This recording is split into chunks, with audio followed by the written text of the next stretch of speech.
We always paint a fucked up reality that's not even true. It's reality what we think is true because our lives aren't what we want it to be. Just shut up and let me enjoy this pain. I don't want anything to numb it. I don't want anything right now. I did it alone. There was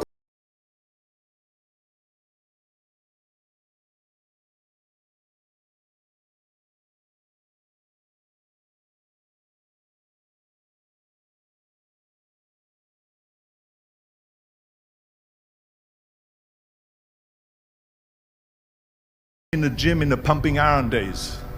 They say, why is it that you're working out so hard? 5 hours a day, 6 hours a day, and you have always a smile on your face. The others are working out just as hard as you do, and they look sour in the face. And I told people all the time, I said, because to me, I'm shooting for a goal. In front of me is the Mr. Universe title. So every rep that I do gets me closer to accomplishing that goal, to make this goal, this vision turn into reality. Every single set that I do, every repetition, every weight that I lift will get me a step closer to turn this goal into reality. So I couldn't wait to do another 500-pound squat. I couldn't wait to do another 500-pound bench press. I couldn't wait to do another 2,000 reps of sit-ups. I couldn't wait for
builds a man into a man, there's a degree of suffering. It's very hard to become a man and have a man who's respected and has stories and is capable when he only had a nice life and nice experiences. It's usually the things that made you the best version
get through that shit. But if you don't believe it, you haven't endured shit, you're just blowing smoke, man, and you're not gonna be able to get through anything.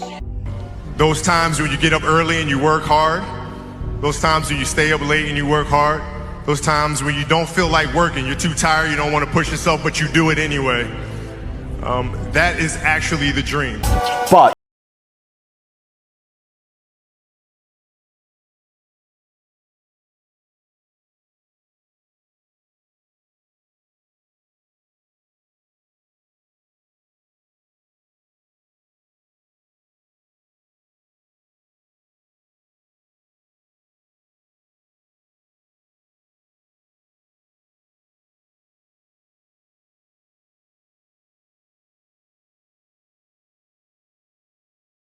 and I will eat all of it. And it doesn't matter if they put me back in jail or not. I'm not sitting there going, how can I be happy in jail? I will sit in jail and say, yes, this sucks, it's supposed to suck. Yes, I'm not enjoying this. Yes, I'm anxious and paranoid. And yes, that guy might stab me. And yes, I can't sleep and I miss my family. And this is what's supposed to happen to me. And this is how I become the best man I can possibly be. And I'm going to succeed regardless. I was born into the time I was 19 years old.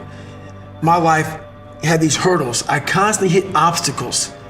Obstacle after obstacle after obstacle.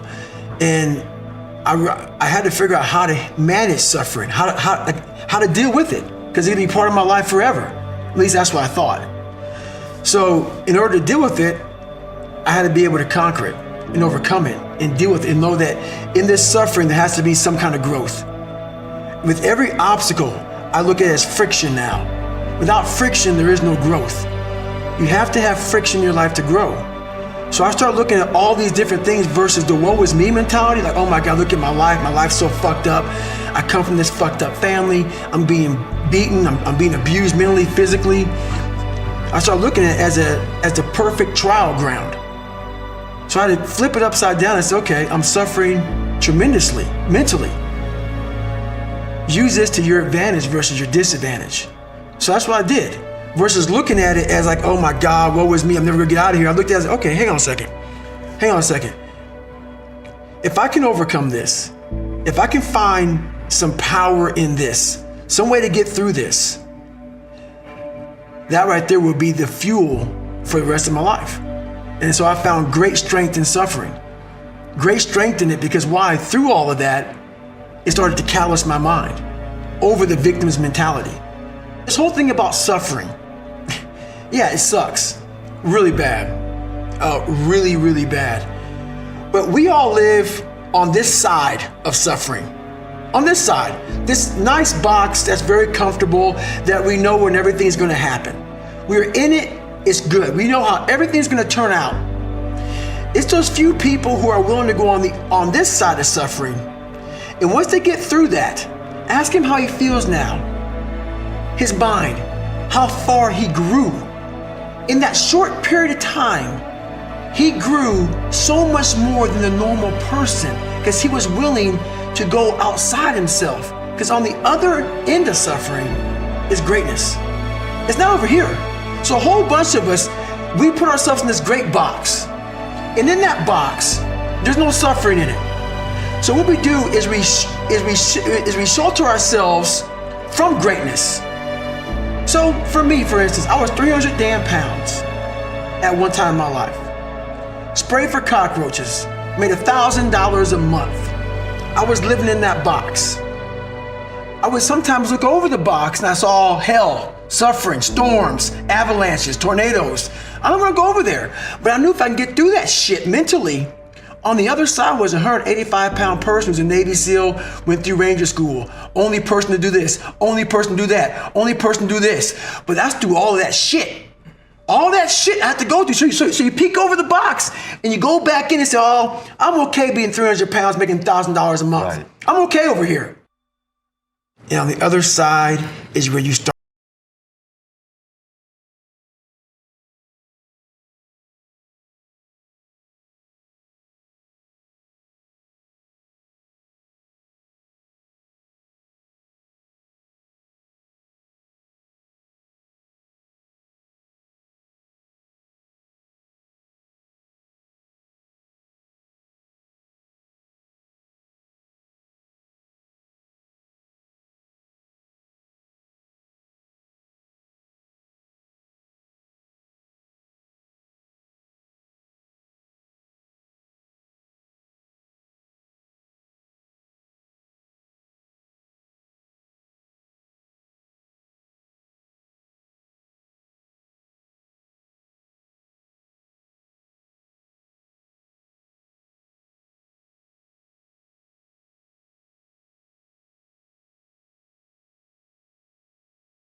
box.